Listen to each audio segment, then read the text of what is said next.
Welcome to Shivai Banquet Hall and Cafe. Capacity 50 to 200 people.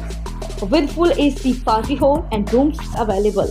Shivai Banquet Hall and Cafe near Mayur Mahal, Link Road, Adas Colony, Muzaffarnagar. Contact 7217222227 and 9760033341. अब आपके शहर में आज ही visit करें शिवाय banquet hall and cafe.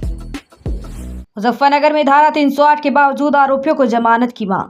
Muzaffarnagar के रथेड़ी गांव की रहने वाली जीनत पुत्री अयूब ने मुख्यमंत्री, महिला आयोग और एसएसपी मुजफ्फरनगर को पत्र लिखकर इंसाफ की गुहार लगाई है।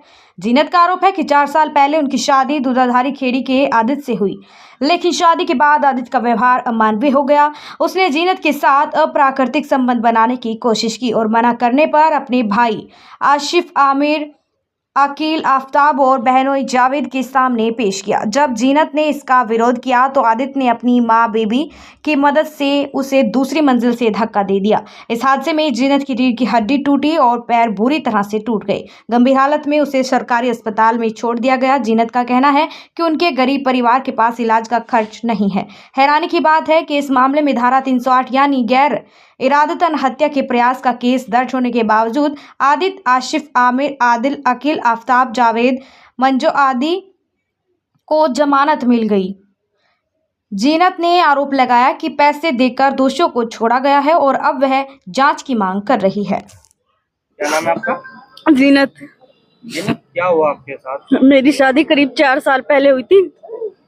शादी के कुछ दिन बाद ही वो मेरे साथ में गलत संबंध बनाने की कोशिश करने लगा। अगर जो मैंने उसका विरोध किया, उसने अपने भाइयों के सामने और अपने बहनोई के सामने मुझे गलत संबंध बनाने के लिए पेश कर दिया।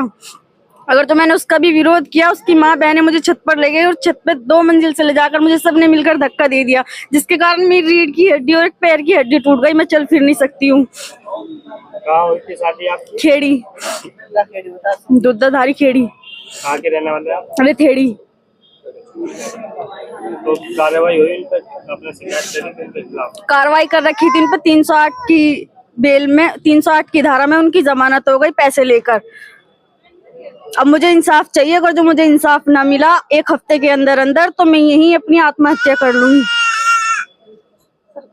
और सरकार से भी मुझे मदद चाहिए। अब आपका इलाज कहाँ चल रहा है? मेरा इलाज अभी कहीं नहीं चल रहा। मुझे इलाज के लिए भी सरकार से मदद चाहिए। डीएम साहब से मिले, अब क्या है मैं बता रहा हूँ। डीएम साहब से मिली हूँ, उनसे भी मुझे यही उम्मीद है कि वे मेरे इस केस में कुछ करे, कि उन पर कार्रवाई हो, उन्हें सजा मिले। जैसी उन्होंने मेरी हालात कर दी, ना मैं मरने में ना मैं जीने में, ऐसी हालात उनकी होनी चाहिए, उससे भी बदतर होनी चाहिए उनकी। तो कितने लोगों के खिलाफ लिखा गया आपका भी या नहीं?